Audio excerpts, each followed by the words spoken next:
ayan po mga kabayan. Grabe. Nakakahingal din pala mga kabayan. Medyo mabigat din to kasi marami-rami din po ito mga kabayan ko.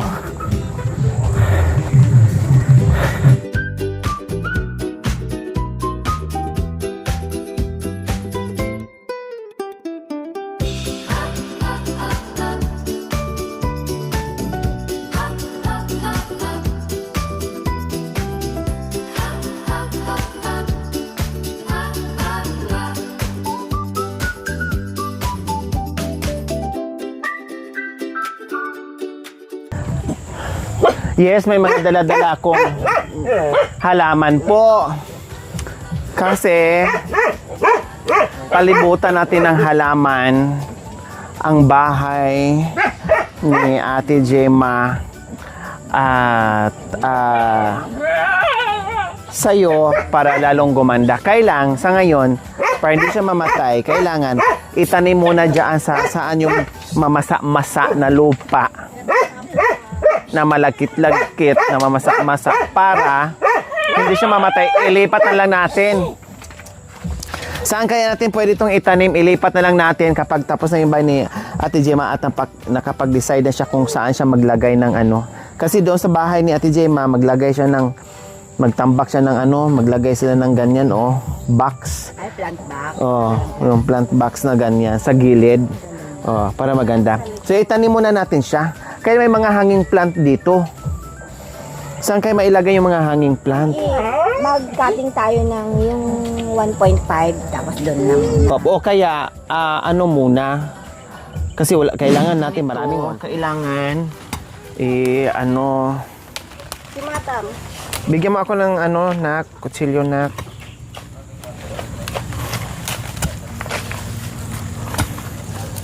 Bago natin ito itanim, muna natin. Ganun kahit dikit-dikit. Ano pala yung lupa dyan? Malambot. Kasi nang hinayang ako na itapon na Irma. Galing to kay Tatay Ray. Tatay Ray, sa Vicente. Akin na, sandara. Gori ka, mga latat tilang dot. Ay, nadya lang dot ito eh.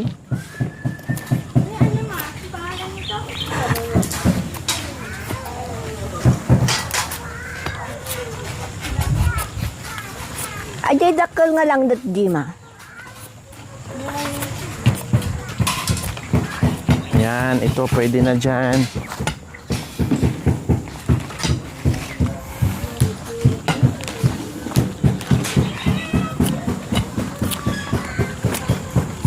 Ay, tapos pag naman. Opo, ilagay sa paso pag nabuhay na. Okay. Parang imarkot lang natin dyan. Ganyan. Kasi walang paglalagyan kasi itapon natin to. 'Di ba? Sayang. Oo, ma'am. Ito mga to siya, hanging plant. Mamaya ilagay yan sa Mabiyag ka yan. Kadam. Kadam, away ti. Kadam, ani.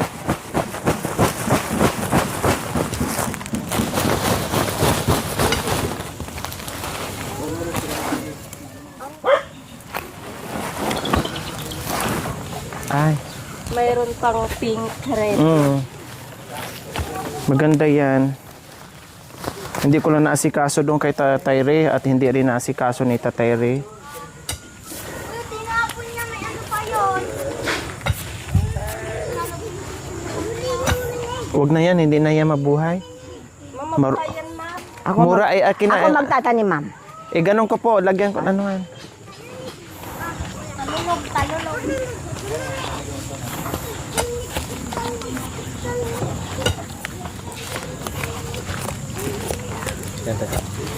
So ayan, tulong-tulong muna kami dito magtanim mga kabayan.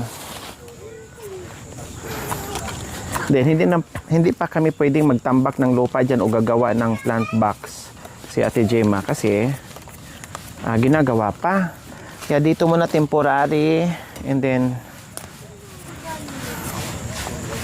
maganda kasi pag mayroong naka plant box diyan mga kabayan. Yung sa kahon talaga, hindi yung sa ano lang, sa paso. Para lalo siyang yaman ang dating kapag ang bahay mo ay maraming Halaman. halaman. Anong klaseng halaman to, Nay? Yung pampaligo ng bata to, ano ba yun? Sa amin kasi ang Yung- tawag croutons. Ma'am? Croutons. Binavista. Ha? Binavista mo. Buena Vista. Sa amin naman ang Buena Vista, lugar yun. Barangay. Ay, Sa inyo pala halaman. Binavista.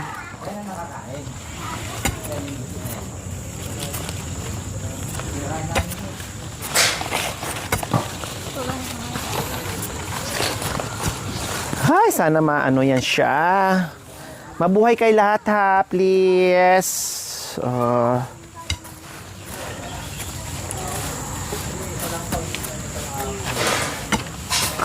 Pero mas mabilis to sana, no? I-markot. Halimbawa, may sanga, isang malaking sanga. Kayasan mo lang siya ng ganyan. Lagyan mo ng lupa, tapos balutin mo ng plastic, mga ilang araw, tutubo na yung ugat. Tapos, pag tumubo na, may ugat na, pwede mo na siyang putulin. Ilipat mo sa paso. Oo, ma'am. Ganon ako dati, yan ang mga ginagawa ko.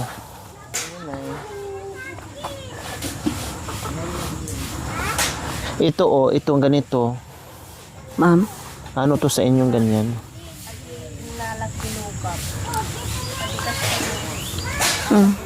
Ito na eh. Pag hindi nainitan yan, ma'am, green na green. Mm-mm. Pero pag nainitan yan, yellow. Bugambilya, ano din kayo? Bougainvillea. Ma'am, Maganda may din yung binigay bugin- sa akin, maganda. Pero Saan? nung maraming humingi, yung matanda, nabuhay ko, ang ganda-ganda, ma'am. Yung tatlong kulay na Opo. doble, Saan na po ngayon? namatay, ma'am, kasi yung daming humingi. Ay, nagtampo. Baka naman nasubrahan. Ang daming humingi. Pag may pumunta dito, Irma, pahingi. Irma, pahingi. Hanggang sa namatay. Ang ganda pa naman. Nagtampo. Baka naman nakalbo na. Kumunti na ang sanga, ma'am, kasi maraming humingi. Hanggang sa namatay. Ganda pa naman, doble.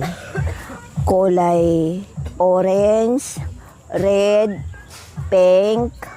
Wow, may peng pa. Oo, ma'am. Ang ganda pala, no? Tatlong klase. Anong kulay? Ma'am? Anong kulay? Tatlo, ma'am. Oo nga po, anong kulay yon? Red, Red? orange, Orange? at saka pink. Ang ganda. Oo, ma'am. Iisang puno. Para pag namatay yung isa, halimbawa, meron pang isa. Okay. Dasalan mo na na mabuhay na. Ma'am, sinabi ko naman kanina doon sa nauna, ma'am, na tumubo siya. Sinabi mo na. Oo, ma'am. Anong sinabi mo nga eh? Agbiag ka ako naman. Ano? Agbiag. Tapos, Wala, Ano ma'am. pa? Ganun lang, ma'am.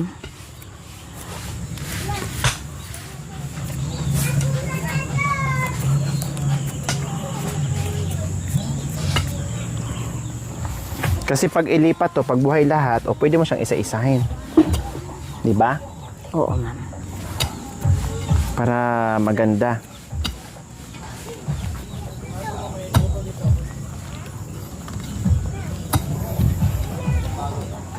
Maganda kasi ang bahay na kahit kubo-kubo lang. Tapos, maraming halaman. Diba, Nanay Irma? Oo, ma'am. Halaman at gulay. Ate Gemma, tama na yan. Baka mamaya ubuhin ka. Kami na lang ni Nanay Irma. Pero kahit anong ganda ng bahay, kung hindi ka rin marunong magtanim-tanim, Wala. wala. Oo, ma'am. Tama. Diba?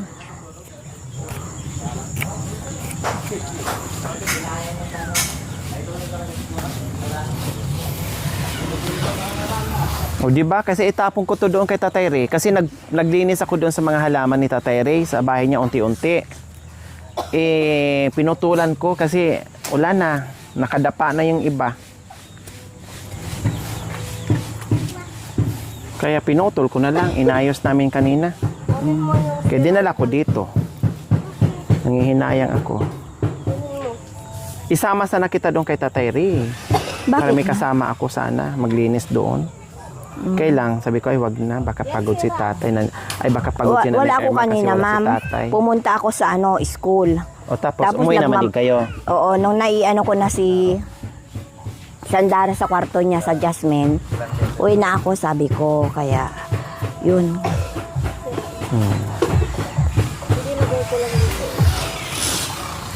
Tamang-tama naman, nakita ako. Para hindi ako mag-arkila ng sasakyan. Sabi nung doon sa Balasio, Auntie, gawid ka ko. Sumakay agad ako. Hindi na ako pumunta. Nalibre na. Di ba? Hindi ka May- naglakad. Hindi na ako naglakad, ma'am. Nagbayad ka din. Siyempre, ma'am. May pangbayad ka ba? Ma'am? May pangbayad po kayo? May, Meron, ma'am. kala ko inutang nyo.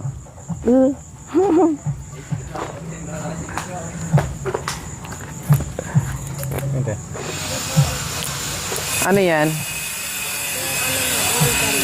Ay, oo. Tama. Ayan, nag-ano na rin si Ate Gemma. Ay, mataba yan, Ate Gemma. Maganda yung lupa.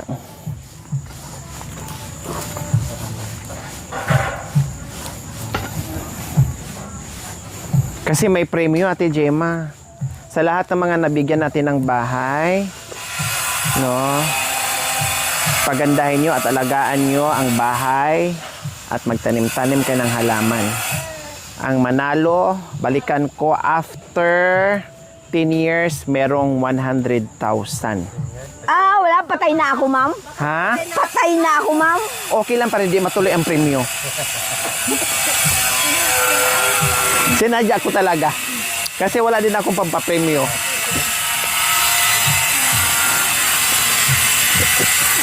Ang bilis yun naman nagkasagot. Ay, namatay na ako niyan. Paano nagmamadali kayo sa kamatayan? Di naman, ma'am. Di Kasi, naman- dapat ang buhay- sinabi niyo, ang Hindi, sinagot ma'am, niyo, ang- matanda na ako niyan. Dapat ganun na. Kasi ang buhay natin, ma'am, matanda, bata man or what, ma'am, hindi natin alam ang buhay natin. Opo, papunta talaga tayo doon. Pero hanggat nabubuhay, masarap pa rin sabihin, ay gusto ko pang mabuhay. Huwag yung sabihin na mamatay. Huwag yung pangunahan ang Panginoon. Mag-antay ka sa tamang oras. Habang nabubuhay, sabihin nyo, sana aabot pa ako ng 120. Ay, wala naman. Ayaw ko Iyan na, ka na ma'am. naman. Kasasabi ko Ay, lang, ayaw ko, ma'am. uy, pasama yun. Inaayawan mo yung buhay Ay, na. yung ganun, ma'am. Ay, anong tsura ko, ma'am? Ay, nakakita na ako isang 120, pero umaakyat pa tayo ng kahoy. buhat. Wala na, ma'am. Ganun-ganun na, ma'am. Oh. Okay lang. Walang problema, basta buhay. At least binigyan ng Panginoon yan. Parang biyaya yan. Alam niyo, buhay natin higit pa doon sa biyaya na natatanggap natin. Sige na, ma'am. Di ba? Oo, ma'am. Special na biyaya yan. Oo. Kaya wag inaayawan. Kaya pag tinatanong, ay, babalik ako ha sa susunod na taon. Ay, baka wala na ako, baka patay. Mali. Ang sasabihin mo, baka medyo mahina na ako niyan. Ganon. Oo, ma'am. Grabe naman. Oo, yan. Oo. Yan. Oo, ma'am. Huwag mo na sabihin mamatay, ang bilis naman. Hindi ba pwedeng, matanda na ako niyan. Oo, ma'am. Oh, ganun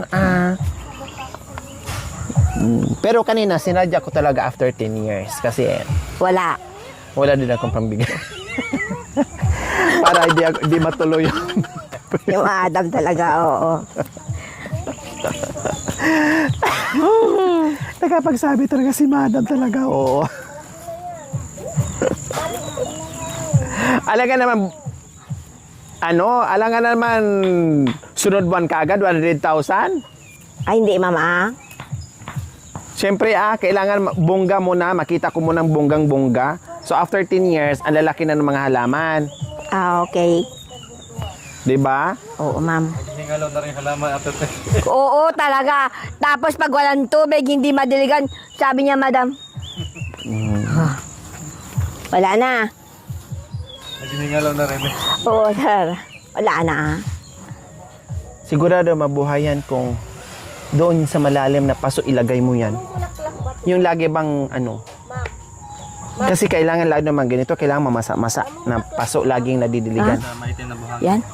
Ay, hindi. Hindi, ay hindi may bulaklak yan pag umano. Gaganyan niya, ma'am, sa baba. Opo, Alam ko. gaganyan. Oo. Oo. Mga ano yan, maganda yan sa mga paso na laging mamasa-masa. Ha? Kaya kailangan madiligan talaga siya. Akin na, i-ano ko, itanim ko sa ano. Sa, bakit umalis yung paso? Lumayo na ako, ma'am, kasi alam ko may paso sa loob. May paso doon, ma'am. Saan? Sa loob. Sa loob? Sa loob. Sa baba.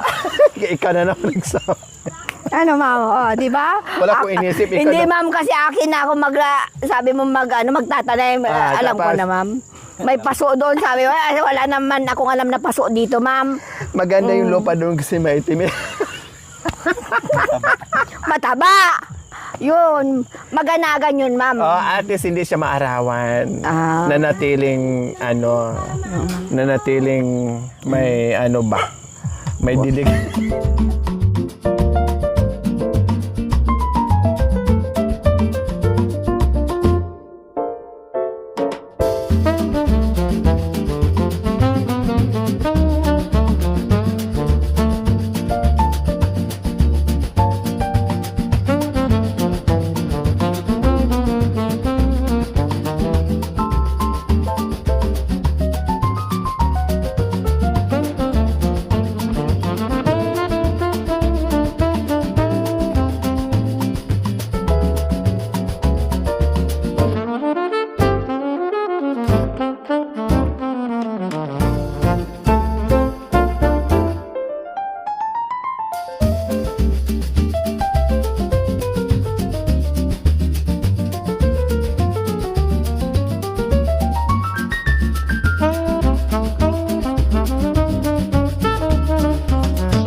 Ayos na. Ito maganda to arko. Alam mo pag humaba yan, bahaba yan. Iga ganun, no? Tapos ang bulaklak lang kuya yellow. Yellow. Oh. Tapos papasok ka pag ganyan ka pa doon sa arko. Oh, 'di ba? Oh, kunwari imagine natin may arko na siya ganyan na. Ikaw mauna. Kailangan maganda yung lakad ha. Okay? Wow, ang ganda naman ng halaman. Oh. Wow, kamunti ka na matulisod. Tingnan mo, dumi ng kamay ko. Oh, ganyan ha. Later, Ito, hindi. kay Jima. Hindi ka Ate Gemma yan. Yung ano na lang, ito hanging plant to. Kunti, ito na lang ang ano. Wala na. Sige, ma'am, dyan naman.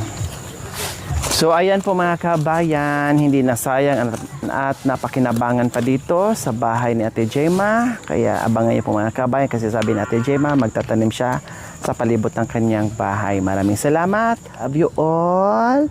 God bless us all. Bye. Oh, yan. Thank you for watching mga kabayan. Don't forget, like, share, and subscribe. And please, click the notification bell para updated po kayo sa ating mga videos. Thank you! Bye!